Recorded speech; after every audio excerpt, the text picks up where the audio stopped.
ఇక varicose veins నుండి విముక్తి పొందండి. ఎవిస్ వాస్కులర్ సెంటర్ ఇప్పుడు మన KPHP లో గ్రాండ్ ఓపెనింగ్ ఏప్రిల్ 4వ తేదీన.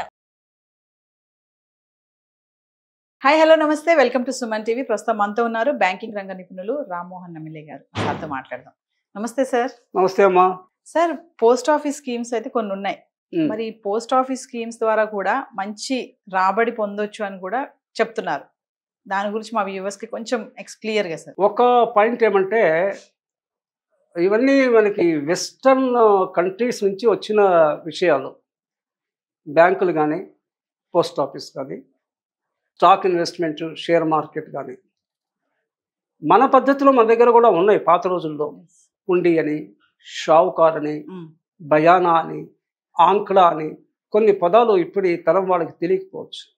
ఆంక్లా అంటే ఏ సార్ట్ ఆఫ్ గ్యారంటీ. ఆంక్లా ఇచ్చిందంటే ఏ థర్డ్ పార్టీ గ్యారంటీ. ఈ పర్టికులర్ రోజు ఈయన మీకు డబ్బులు ఇవ్వకపోతే నేను ఇస్తాను, ఆ డ్యూటీ రోజు అనేకపోతే this man he suppose to give, that విసే ఆంక్లా.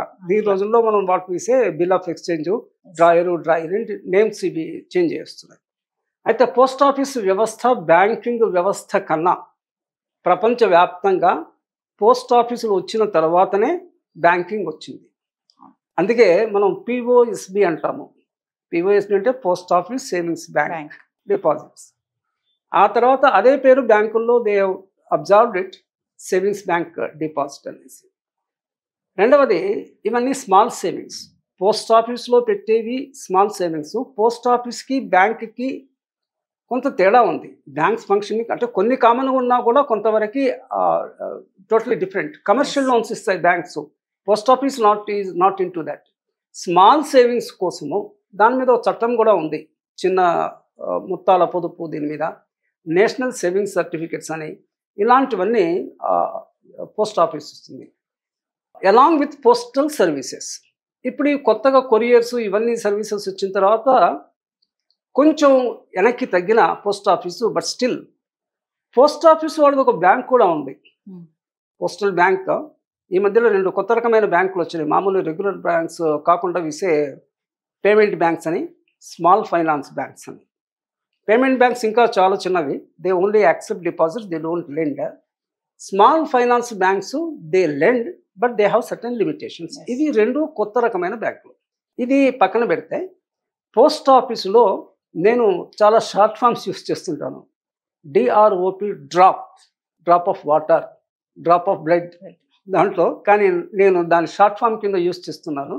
DROPలో PO post office, RD recurring deposit. So post office recurring deposit. Recurring అంటే మళ్ళీ మళ్ళీ వచ్చేది, తెలుగులో ఆవర్తన అంటారు. మళ్ళీ మళ్ళీ వస్తే విసే రికరింగ్. ఇది జనరల్గా బ్యాంకుల్లో కానీ పోస్ట్ ఆఫీసులో కానీ రికరింగ్ అంటే యూజువల్గా అంటే ఎట్ వాట్ ఫ్రీక్వెన్సీ, ప్రతిరోజా, ప్రతి వారమా, ప్రతి సంవత్సరమా అంటే ఆర్డీస్ అన్ని మంత్లీ వన్స్. అంటే నెల ఎందుకు ప్రమాణంగా తీసుకుంటామంటే ఇది కూడా కొంతవరకు వెస్ట్రన్ కల్చర్ నుంచి ఈ ఎంప్లాయ్మెంట్ అది వచ్చిన తర్వాత కుల వృత్తులు పోయి నెలసరి జీతాలు పేమెంట్ చేసే కాన్సెప్ట్ వచ్చిన తర్వాత పారిశ్రామికీకరణతోనే ఆల్ పేమెంట్స్ ఆర్ ఇన్కమ్ నెలకు వస్తుంది కాబట్టి పేమెంట్ కూడా నెలకు ఇవ్వాలి. కాబట్టి నెల ఒక స్టాండర్డ్ కింద తీసుకుందాము. ఈ ఆర్డీ కూడా ఇన్స్టాల్మెంట్ ఎవ్రీ మంత్ ఎన్ని రోజులు కట్టాలంటే you can select the period. అయితే పోస్ట్ ఆఫీస్లో స్పెసిఫిక్గా 60 months కంటే కొంచెము, మళ్ళీ ఇందాక మీకు వాట్ విసే basis point 100 basis points is equal to 1%. దాంట్లో 60 months కొంచెం స్టాండర్డ్గా తీసుకుంటారు. It is not a long term, not a short term. 60 నెలలకి మినిమం 100 rupees అనుకుంటే 60 నెలలకి 6,000 plus interest 6.7 or 7, whatever is the percentage, it will be little better than the banks. It's government ఇది కనుక అయినా పెద్ద వ్యత్యాసం ఉండదు. So this is one thing. This DROP drop, post office recurring deposit, is definitely a good scheme to save. దీనికి మరి మనము monthly budget తయారు చేసుకోవాలి. వేతన జీవులంతా కూడా నాకు నెలకి ఎంత జీతం వస్తుంది, దాంట్లో నేను ఎంత నా unavoidable expenses or most essential expenses, MGE, most essential expenses అంటే మనకి తినడానికి తిండి కానీ, అద్దె ఇల్లు అయితే రూమ్ రెంట్ కానీ, మినిమం కామన్ మెడికల్ ఎక్స్పెన్సెస్ కానీ, పిల్లల స్కూల్ ఫీజు కానీ, ఇవన్నీ అన్అవాయిడబుల్. ఇవి పోను మనిషి అన్న తర్వాత ఎంతో కొంత సుఖపడడానికి ప్రతి 15 డేస్కి ఒకసారి హోటల్కి వెళ్ళి భోజనం చేయడము, సినిమా చూడడము, ఓ ఫ్రెండ్ వాళ్ళ ఇంటికి వెళ్ళడము, ఎగ్జిబిషన్కి వెళ్ళడము, ఇలాంటివి కొన్ని ఉంటాయి. ఇవన్నీ వేసుకొని మిగుల్చుకునేసి దాంట్లో ఒక పోర్షన్ సేవింగ్స్ కింద, ఇంకొక పోర్షన్ ఇన్వెస్ట్మెంట్ కింద పెట్టుకోవాలి. Now we're not talking about investment. ఈ బ్యాంకుల్లో కానీ పోస్ట్ ఆఫీస్లో పెట్టేది it's not investment, it's only a savings.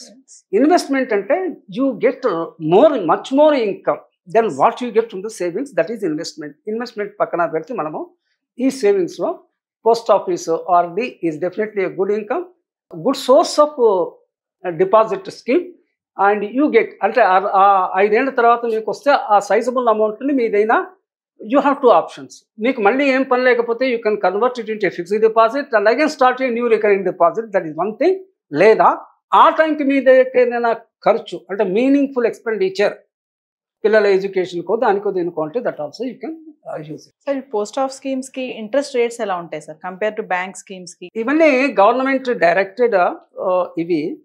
ఆ తర్వాత వాళ్ళు every 3 months 6 months they will be announcing it also. అంటే వాళ్ళు చూసుకుంటారు ఇన్ఫ్లేషన్ దృష్టిలో పెట్టుకునేసి. అంటే మనం ఎక్కడ ఏది సేవ్ చేసినా కూడా మనకి ఇన్కమ్ అనేది it should be more than inflation కదా. వచ్చిన ఆదాయం అంతా ఇన్ఫ్లేషన్లో పోతే మీకు నెట్ ఇన్కమ్ ఉండదు.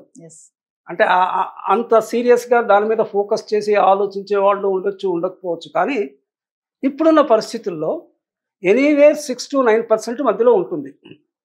అంటే మీరు కొన్ని స్పెషల్ స్కీమ్స్ లైక్ సీనియర్ సిటిజన్స్కి కానీ, స్టాఫ్ కాకుండా సీనియర్ సిటిజన్స్కి ఎవరైనా కూడా ఇర్రెస్పెక్టివ్ ఆఫ్ జెండర్ 60 ఏళ్ళు దాటితే సీనియర్ సిటిజన్, 80 ఏళ్ళు దాటితే వెరీ సీనియర్ సిటిజన్స్.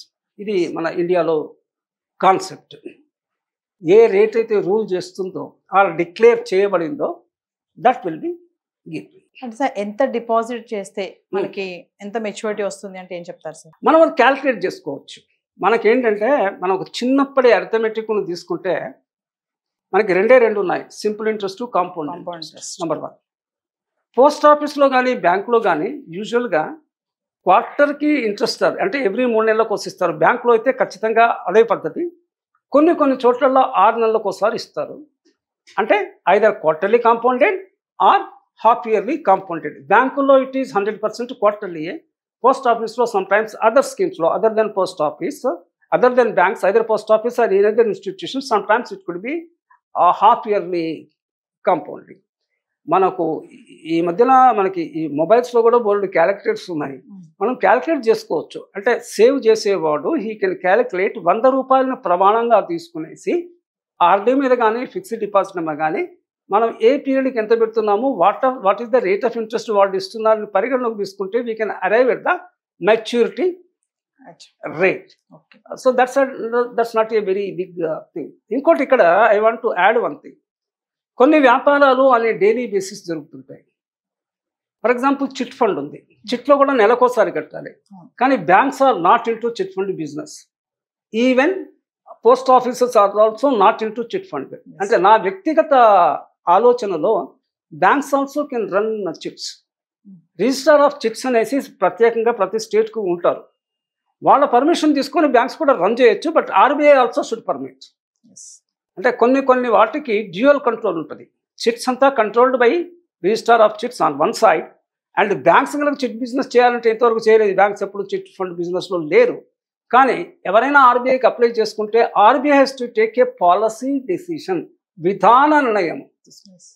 అది పక్కన పెడితే మనకి మార్గదర్శి చిట్ ఫండ్స్, ఇంతకుముందు సుదర్శన్ చిట్ ఫండ్స్ అని ఉండేది, అది ఫెయిల్ అయినట్టుంది. మార్గదర్శి స్టిల్ రన్నింగ్. దాని మీద కొన్ని కాంట్రవర్సీస్ ఉన్నాయి. That's a different question. Diversification of funds, all those things. అది నెలకోసారి. అవి కూడా నెలకి కట్టాలా, ముందు పాడడము తర్వాత పాడడము, all those things are chit fund. అది కాకుండా అనే డైలీ బేసిస్ మార్కెట్లో పార్ట్ టైం బిజినెస్ చాలా ఉంటాయి. చాలామందికి డే స్టార్ట్స్ ఎట్ 4 o'clock. మనము మిడిల్ క్లాస్ వాళ్ళంతా బద్ధకంగా 7 గంటలకో 6 గంటలకో 8 గంటలకో లేస్తాము. 4 గంటలకు లేచి ఫ్లవర్స్, మిల్క్, వెజిటబుల్స్ సిటీస్ నుంచి కొంచెం 20-30 కిలోమీటర్ దూరంలో ఉన్న దగ్గర పోయి అక్కడ ప్రొక్యూర్ చేసుకొచ్చి ఇక్కడ తీసుకొచ్చి అమ్మేవాళ్ళు హోల్సేల్ మార్కెట్లో. రిటైల్గా మళ్ళీ సిటీలో అమ్మేవాళ్ళు హోల్సేల్ మార్కెట్కి మైదీపట్నం చాలా చోట్ల రైతు Yes. బజార్లు ఇవి ఉన్నాయి. అవి తెచ్చి మళ్ళీ రిటైల్గా ఆ రోజుకి అమ్మేవాళ్ళు.